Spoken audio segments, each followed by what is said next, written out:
Ndabasuhuje kandi ntangiye ntanga ikaze kubemera bo mu idini Gatolika ariko n'umuryango wa Gikirisitu muri rusange kuko burya imiryango ya Gikirisitu yose niho ituruka.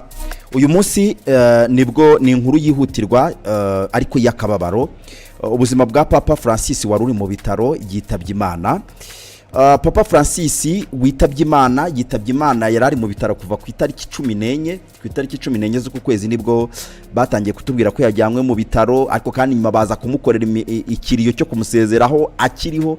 Inkuru zatubwiraga ko yari kiriho nubwo hari abandi bakubwira ko iyo mihanga ahubwo ari ikimenyetso cyo ko yari yitabye Imana. Burya umuntu witabye Imana abantu nk'aba bakomeye iyo ntabwo umunsi bitabiyeho Imana ari wo munsi bivugwa, hari protocole zo kubanza kumenya bazabibwira abande mu zihe nzira, hari ashobora kuba yari yaritabye Imana ahubwo mbere bagakomeza kugenda bamanipira amakuru. Igitangazamakuru cya Vatican News kuri Twitter kibicishije kuri Twitter nicyo kimaze kuvuga ngo with profound sorrow nakababaro gakomeye we announce the passing of our beloved Holy Father. Tubamenyesheje urupfu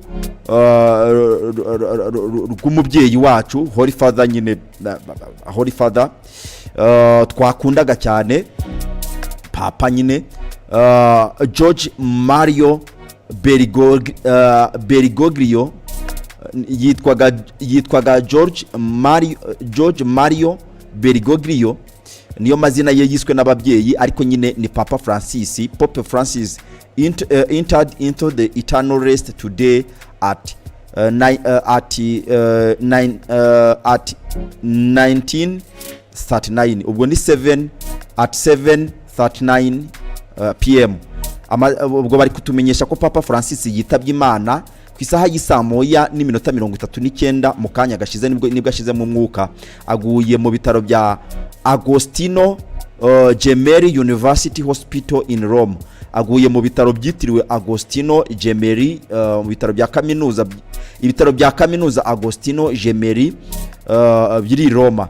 We give thanks for his faithful service. Turamushimira cyane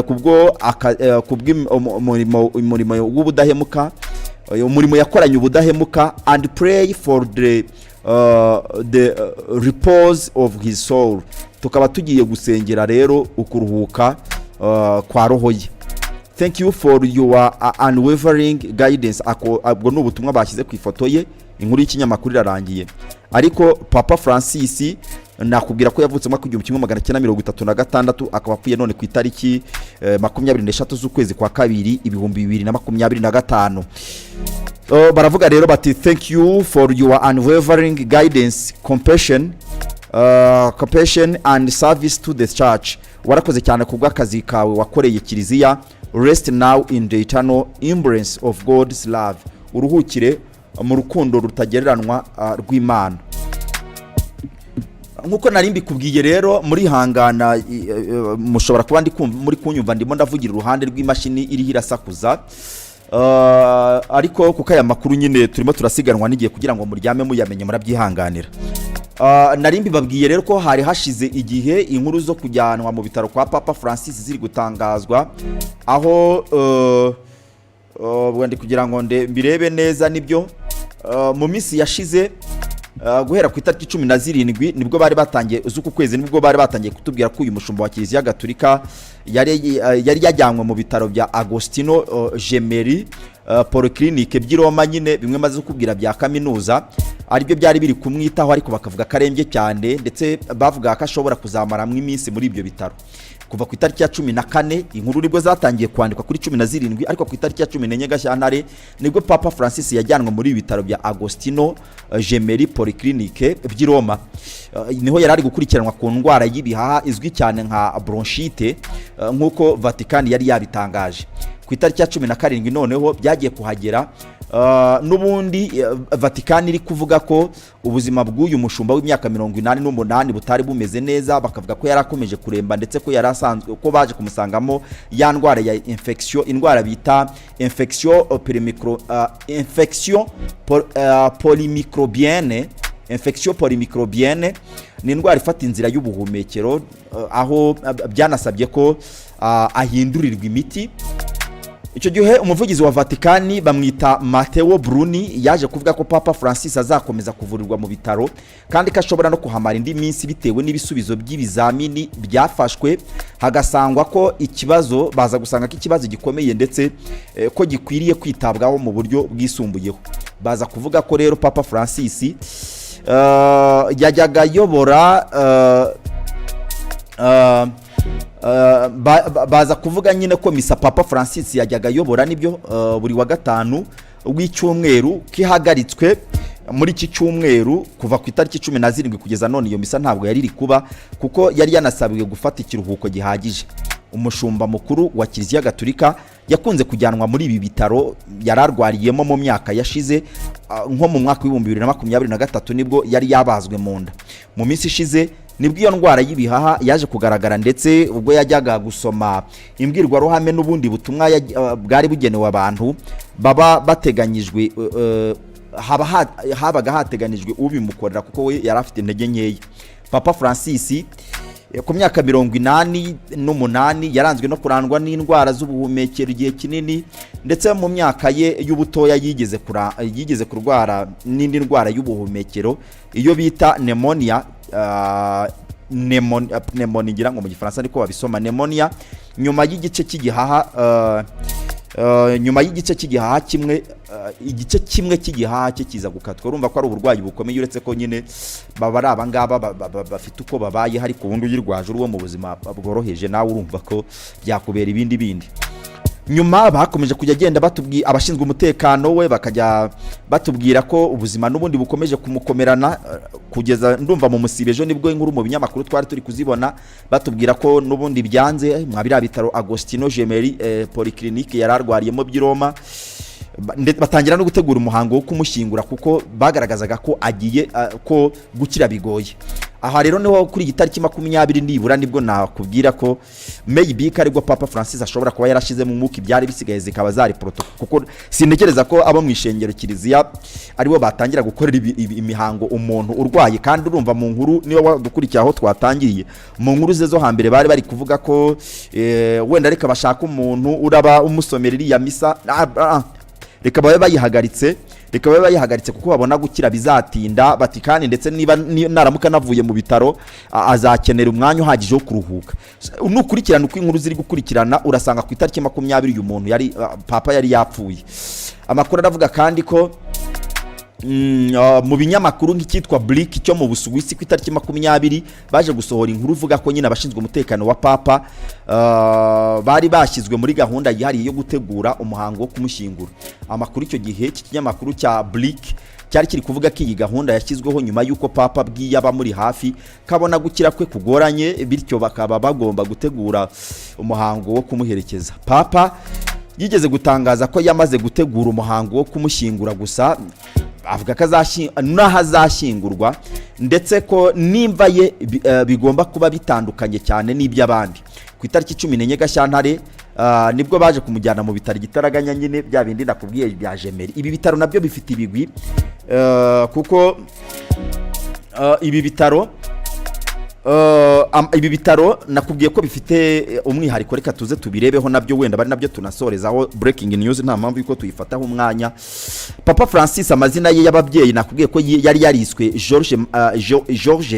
George Mario Bergoglio, akaba akomoka muri Argentine, akaba ari we wa mbere Papa, niwe wa mbere wabaye Papa wakomotse ku mugabane wa Amerika. Mbere yo kuba Papa yari arikiepiskopi wa Buenos Aires, aho bita Buenos Aires muri Argentine kuva mu mwaka wa 1998 kugeza ubwo yagirwaga Papa mu 2013. Nabwo mwibuke ko yagiye hari gusimbura Benedicto wari wareguye, yari yareguye, ngira ngo Kiliziya Gatolika imaze iminsi nayo iri kuba mu dutero.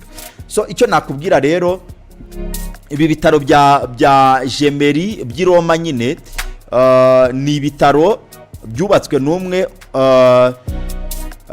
ni ibitaro byifatwa nk'urwibutso kuri umwe mu barwayi babyo, Papa Yohani Paul wa kabiri, umwe witabye Imana muri za 2004-2003 hafi aho. Ngira ngo muze kumfasha, ntabwo muze kumfasha ningiraho mbyica mu nkosore nyabune kandi munkiniye neza. so hanyuma rero niwe uyu papa Yohani Paul wa kabiri niwe warwariye mwa biriya bitaro bya Jemeri by'i Roma. Icyo byabaye urwibutso rero kubera ko bahise ko nanone babifata nk'ibuye, baranari hasize by the way. Ni ibitaro byafukuwe mu ibuye bita marble yera, rikaba ryerekana ko uwo mupapa rero mu myaka yiwe y'ubusaza yari yunitse umutwe. Iyo shusho n'ubu ngubu biracyahari, yunitse umutwe afashe ku musaraba, bikaba ingohe ziwe zirerekana ko ziragaragaza ububabare. Abaganga bo mu bitaro bya Jemeri bakaba baragiye bakora ibishoboka byose kugira ngo bareko barokora ubuzima bwa papa Yohani Paul wa kabiri, nyuma yuko yari amaze kuraswa n'uwashakaga kumwica, amwiciye nyine mu biro bya Petero Mutagatifu, mu rusengero rwa Petero Mutagatifu, ngira ngo niko babivuga. Hari mu kwezi kwa gatanu ko mwaka w'1981 yakozwe amasaha 6 kugira ngo bamukorera operasiyo yo kumukuramo rwa rusasu kuko rwari rwamwinjiye mu nda. Byari ubwa mbere rero papa yaravuriwe muri ibyo bitaro bya mbere binini by'i Roma. Mu barwayi ibyo bitaro bifite muri iki gihe hakaba harimo Papa Francis winjiye muri ibyo bitaro nyine mu cyumweru gishize, afite indwara yamufatiye mu bice byo guhumeka, mu indwara zamufatiye mu myanya y'ubuhumekero, ariko aza gufatwa nanone n'umusonga wo mu bihaha byombi. Wibuke ko kimwe bari baragikase. Mu myaka 25 y'ubupapa bwe, Yohani Paul akaba yaragiye mu bitaro inshuro 10, rimwe na rimwe agaherayo, agatindayo. Yaje kuvurwa indwara zitandukanye, harimo ibibyimba byo mu nda, impyiko, ndetse yari yaravunitse nanone, aza kongera nanone akorerwa icyitwa tracheostomy. Iyi ni operasiyo yo guca intoboro mu muhogo kugira ngo bacemwe inzira wo kugira ngo abashe kujya humekera aho ngaho, umwuka uve mu bihaha usohokera muri ya nzira bamuciriye nyine, icyo bita tracheostomy. Nari mbisomye nabi, ni tracheostomy, murambabarira. Mu gihe indwara ye yari yiswe Parkinson, yari yamurembeje. Iyi ndwara ya Parkinson niba muyibuka, niyo ya ndwara yaje wa muganga wa hano wigeze gukorerwa ubuvuzi na Sabe, niyo yari yararwaye Parkinson. Ni indwara ifata ku bwonko. Jemeri, ibi bitaro bya Jemeri nyine ni ibitaro bya Gatolika, bikaba biri mu ishuri, n'ubundi ni ibitaro bya byiriya kaminuza nababwiye y'i Roma, ariko ni kaminuza yigisha iby'ubuganga. Yaje gufungurwa, ni ibitaro byafunguwe mu mwaka w'1960 ku bitanda birenga 1500 biri mu bya mbere binini by'abikorera ku giti cyabo i Burayi. Ibyo bitaro byubatswe mu kibanza cya Papa Pio wa 9. Ni uwa 9 se buriya hoya, ahubwo ni uwa 11, Papa Pio wa 11. Icyo gihe yari ari kubigabira umuganga w'umuhanga mu by'iyobokamana Agostino Jemeri mu mwaka w'1934. Yahavuye nanone bimenyekanye ko ari ukuriya kuhaba kwa kuriya muhanga mu iyobokamana witwa Agostino Jemeri, niwe waje kwitirwa ibi bitaro nyine. Ariko nanone yahavuye ibitaro basigaye babyita ngo ni ibitaro bya Papa Yohani wa kabiri, we waje no kuhava batiza Vatikani ya gatatu, mu gihe nanone ruriya rusengero nanone rwari rwaritiriwe Petero Mutagatifu, ariyo Vatikani nyine ya mbere, aho papa nanone yaje kuba ari ikasteri. Papa abaho bita ikasteri Gandolfo, akaba ariyo Vatikani ya kabiri. Mu myaka 1980 ibi bitaro bya Jemeri nanone byaje gutegurwamo icyumba kidasanzwe abapapa bavurirwamo, kikaba ari nacyo cyari kiri kuvura uyu Papa Francis. Ni inzu ntoya iri mu igorofa rya 10 mu cyumba gitagatifu cyera hose, kirimo gisiza amabara yera arimo ibintu birabagirana. Irimo kandi mwaho kuryama ndetse na douche, harimo aho kwicara, harimo intebe n'igitanda by'abamurwaje, kandi n'agasengero gafite icyo gupfukamaho, umusaraba munini, ndetse naho Papa ashobora gukurikira cyangwa gusomera misa ndetse no kuvugira amasengesho. Hari urukuta rurerure, kugira ngo ugereyo haba hari abapolisi b'Ubutaliyani babandi barinda Papa nyine n'abajandarume ba Vatikani hamwe n'abashinzwe umutekano w'ibitaro. Icyo cyumba cy'abapapa kikaba kigenewe ba Papa nyine, ariko muri iyo gorofa nano hari abandi barwaye. Hariho kandi n'ibaraza aho Papa ashobora kuboneka noneho akaramutsa abemera, ni ukuvuga abakirisitu gatolika, akongera akavuga isengesho rya buri cyumweru, icyo bita Angelus. Abaza kumwifuriza gukira kumusura nyine, hari igihe n'ubundi babanza guteranira hahandi muri cya cyumba nakubwiye kiri hanze, naga cour intérieure, ibuga ry'imbere riri aho ngaho y'ibitaro, kugira ngo babanze basengere ubuzima bwa Papa, noneho bakamuvugira ishapure, bakamusengera, amafoto n'indi mihango yayindi bakora nyine mu kwemera ya masengesho y'abarwayi, indirimbo, noneho bigafatwa nk'urwibutso, ariko bari gusubiramo ya masengesho y'urwibutso rwa Papa Paul wa kabiri.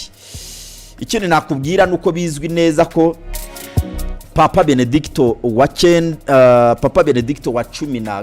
nibyo, Papa Benedicto wa 16 ntabwo yigeze avurirwa muri ibi bitaro mu myaka 8 yamaze ari Papa, ariko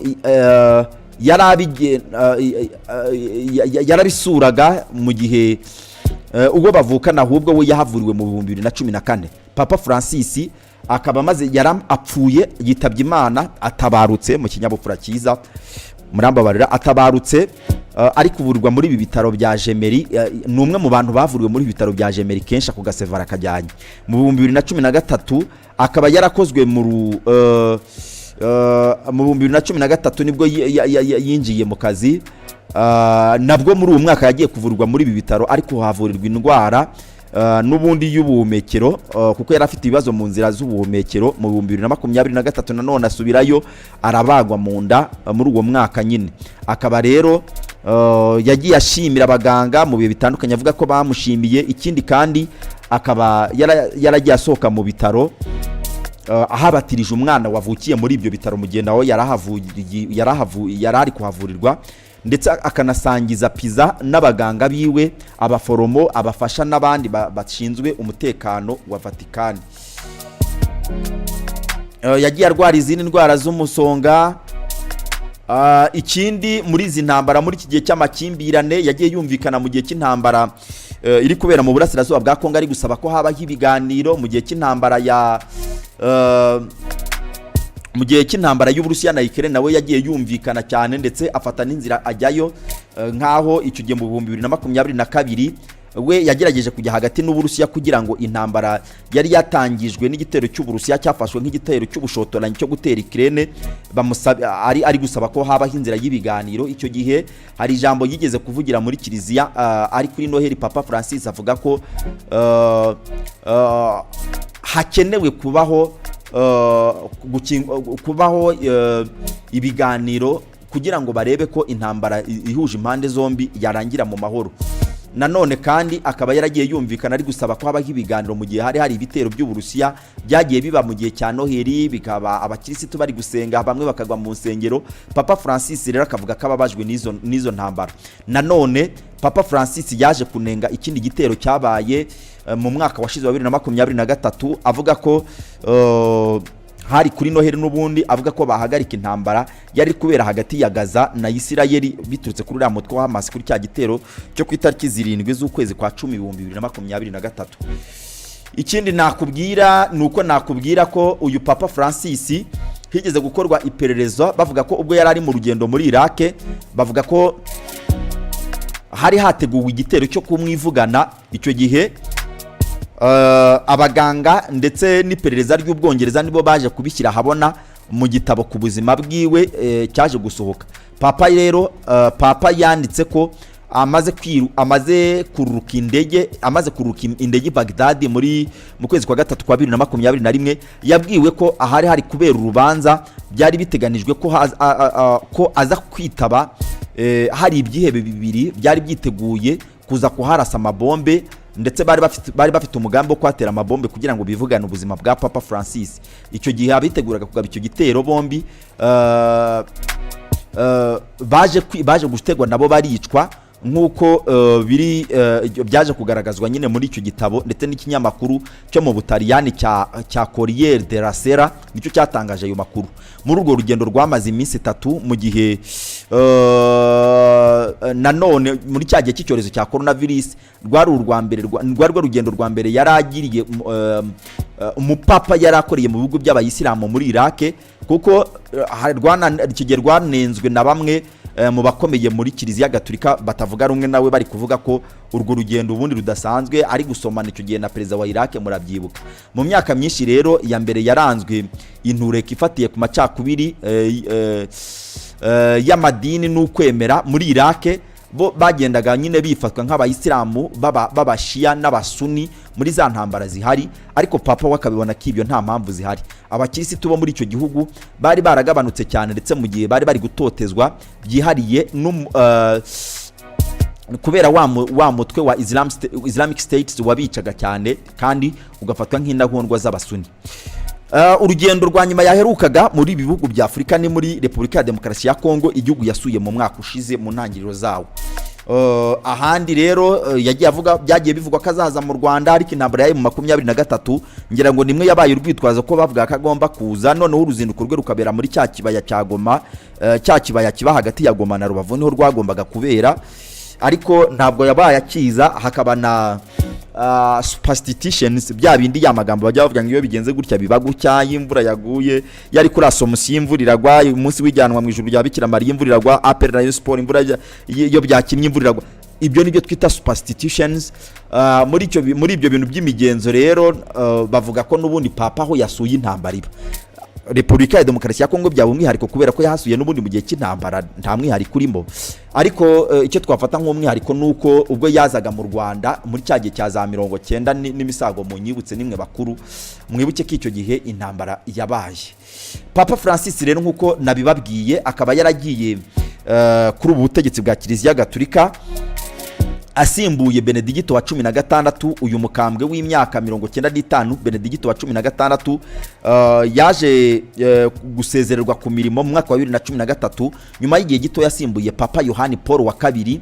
Mu byo yatanze nk'impamvu harimo ubuzima bwe bw'umubiri, ubwo mu mutwe bwagendaga buri gusubira inyuma. Niwe papa wa mbere wari weguye mu myaka 600. Kuva icyo gihe yakomeje kuba mu kigo cy'abihaye Imana ku butaka bwa Vatikani. Mu mafoto yagiye hanze Benedicto yagaragaraga nk'ufite intege nkeya nyuma kugeza yego. Ikindi navuga kuri Papa Francis wenda ahubwo uretse zirangendo yakoreye mu bayisilamu mu bihugu bya Iraq akagaragara ari gusomana, ubundi Papa Francis n'ubundi bamuvugagaho ko ni umwe mu bantu wagiye ukunda kuzamura no gushyigikira amahame y'abatinganyi, avuga ko byemewe, avuga ko yabasabira umugisha, avuga ko abapadiri bifuza kuba abapadiri bafite abagore ko nabo bahabwa isakramento, akavuga ko abapadiri babagore bakakirwa, akavuga ko abaryamana bahuje ibitsina bajya basezeranwa mu Kiliziya Gatolika bakabashingira. Hari ama controversy menshi yagiye asohoka, controversies hari amakuru menshi yagiye asohoka nayo ugasanga yaremye icyo n'iki bitewe nuko yabaga adahuriho cyangwa atemberwa kimwe. Cyakora nkaba nasoza nanone nkubwira ko nyine papa wari uherutse kwitaba Imana n'uyu Benedicto wa 16 nari nkubwiye yitabye Imana, murambabarira, we yari yitabye Imana ariko wa gatandatu w'itariki 31 Ukuboza 2022 nibwo nyir'ubutungane Papa Benedicto wa 16 we yarari mu kiruhuko cy'izabukuru ko nari mbabwiye ko yari yareguye nyine, nibwo yaje kwitaba Imana ku myaka 96. Icyo gihe we yari yapfuye ari ku isaha ya saa 3:34 za mu gitondo. Uyu akaba afite agahigo kuko nyine we yari yaraneguye icyo gihe. Niyo ncamake nabagezaho rero, nitwa bavuga neza Jonathan, mbashimiye ko mwadukurikiye. Yari breaking news, mugumane na Longa na Siasa, ibindi tuzabibaganira mu biganiro bikurikiye.